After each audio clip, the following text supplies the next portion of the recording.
Daxili İşlər Nazirliyinin daxili qoşunları artıq 34 ildir ki, xalqımıza və dövlətimizə sədaqətlə xidmət eləyir. Salam əskər!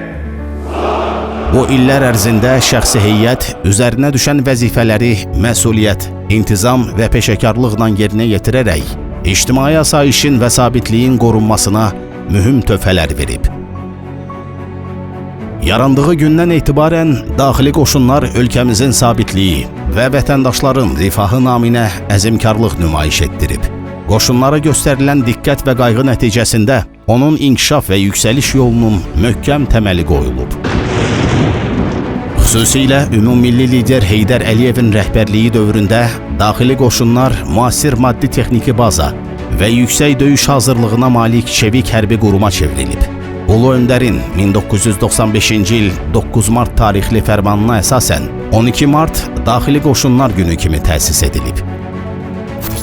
Bu tarix, daxili qoşunların şərəfli xidmət yoluna verilən yüksək qiymətin və qoşunlara olan ehtimadın ifadəsidir. Daxili qoşunlarla xidmətimizlə fəxr edirik. Bu da təsadüfi deyildi. Məhz müstəqil Azərbaycanın daxili qoşunlarının şəxsi heyəti ölkəmizin ərazi bütövlüyü uğrunda erməni işğalçılarına qarşı döyüşlərə ilk dəfə 1992-ci il mart ayının 12-sində başlayıb. 1-ci Qarabağ müharibəsi dövründə hərbi qulluqçularımızın od alovlu səngərlərdə göstərdikləri şücaət və fədakarlıq nümunələri xalqımızın yaddaşında silinməz izlər buraxıb. 1-ci Qarabağ müharibəsində ərazi bütövlüyümüzün bərpası uğrunda döyüşlər zamanı daxili qoşunların şəxsi heyətindən 682 nəfər şəhid olub, 4 nəfər itkin düşüb və 1179 nəfər yaralanıb. Daxili qoşunların 9 nəfər hərbi qulluqçusu Azərbaycanın milli qəhrəmanı adına layiq görülüb.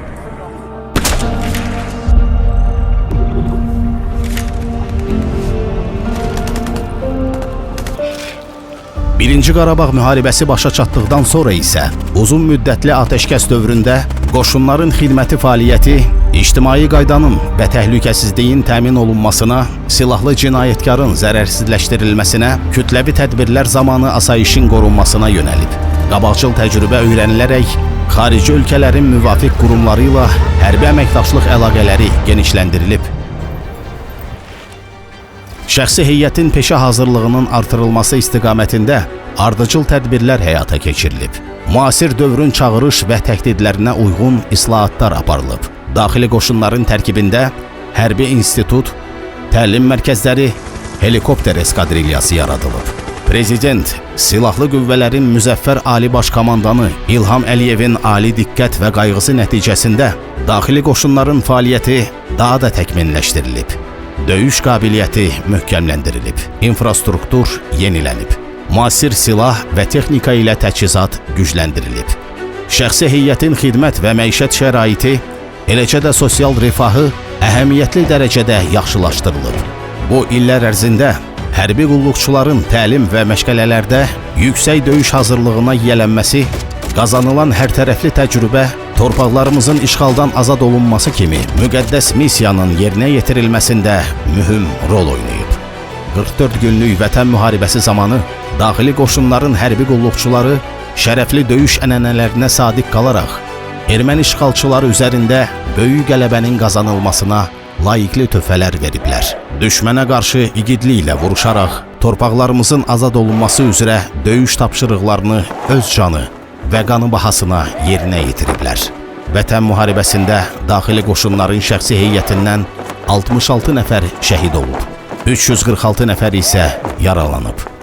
Xüsusi xidmətlərinə və göstərdikləri qəhrəmanlıq nümunəsinə, həmçinin hərbi qulluq vəzifəsini yerinə yetirərkən igidlik və mərdlik nümayiş etdirdiklərinə görə daxili qoşunların 4 nəfər hərbi qulluqçusuna Vətən müharibəsi qəhrəmanı adı verilib. Nə qədər dövlətin gücü olsa, nə qədər silahı olsa, nə qədər düzgün hərbi əməliyyatlar planlaşdırılsa da, qələbəni əldə edən əskərdir, zabitdir. O gedir. O sinəsini qabağa verir. O ölümə gedir. Və bayrağı da qaldıran odur. Onların qəhrəmanlığı heç vaxt silinməməlidir və silinməyəcək. Bizim yaddaşımızdan ve bugün onların ruhu şaddır. Biz buradayız, siz buradasınız ve ne kadar acı olsa da onların yakınları için, doğmaları için bir teselli var. O da odur ki onlar canlarını feda ederek tarihi zafer çalır. Şimdi oyda uçsa.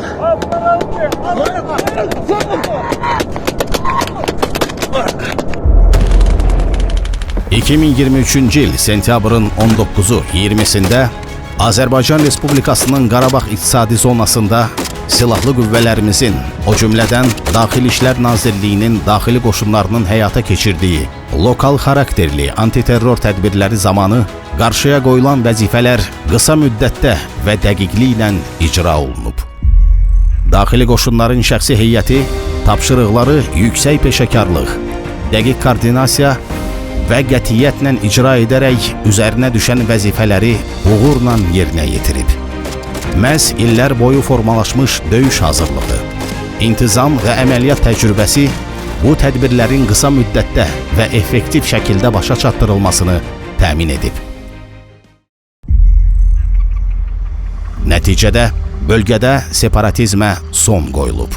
Antiterror tədbirləri zamanı igidlik və şücaət göstərən daxili qoşunların 12 hərbi qulluqçusu şəhid olub. 24 nəfər isə yaralanaraq müxtəlif dərəcəli xəsarətlər alıblar.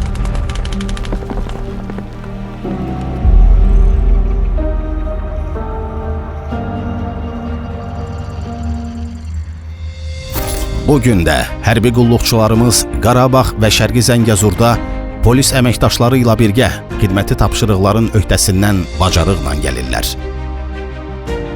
Böyük qayıdış proqramının sürətlənməsi üçün əzmlə çalışaraq üzərlərinə düşən vəzifələri tam həcmdə yerinə yetirirlər.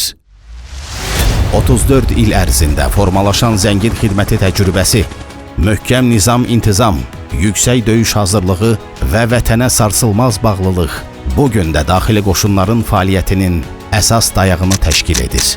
Bu illər ərzində qazanılmış əməliyyat təcrübəsi və institusional inkişaf şəxsi heyətin peşəkar potensialını gücləndirib. Qarşıya çıxan çağırışlara çevik və adekvat reaksiya vermək imkanlarını artırıb. Daim təkmilləşən hazırlıq sistemi, müasir yanaşmaların tətbiqi və peşəkar kadr potensialı daxili qoşunların dayanıqlı inkişafını təmin edən başlıca amillərdəndir. Çətin və məsuliyyətli şəraitdə xidmət aparan hərbi qulluqçular dövlətə sədaqət, xalqa xidmət prinsiplərinə sadiq qalaraq üzərlərinə düşən vəzifələri layiqincə yerinə yetirirlər. Daxili qoşunların keçdiyi yol bir daha sübut edir ki, şəxsi heyət həmişə xalqın əminamanlığının, daxili sabitliyinin sadiq keşikçisi olub və bundan sonra da dövlətə və xalqa sədaqət prinsiplərinə sadiq qalaraq üzərinə düşən vəzifələri eyni məsuliyyət, peşəkarlıq və qətiyyətlə yerinə yetirəcək. Ölkəmizin sabitliyinə və ictimai asayişin qorunmasına etibarlı töhfə verməyə davam edəcək. Bugünü bizə bəxş edən müzəffər silahlı qüvvələrimiz döyüş meydanında cəsarət, qəhrəmanlıq, fədakarlıq göstərərək düşməni bizim əzəli torpaqlarımızdan qovmuşdur. Ben bir daha əziz hərbçilər sizi və bütün Azərbaycan xalqını ürəkdən təbrik edirəm. Daxili qoşunlar, dövlətə sədaqət, xalqa xidmət, sabitliyə dayaq.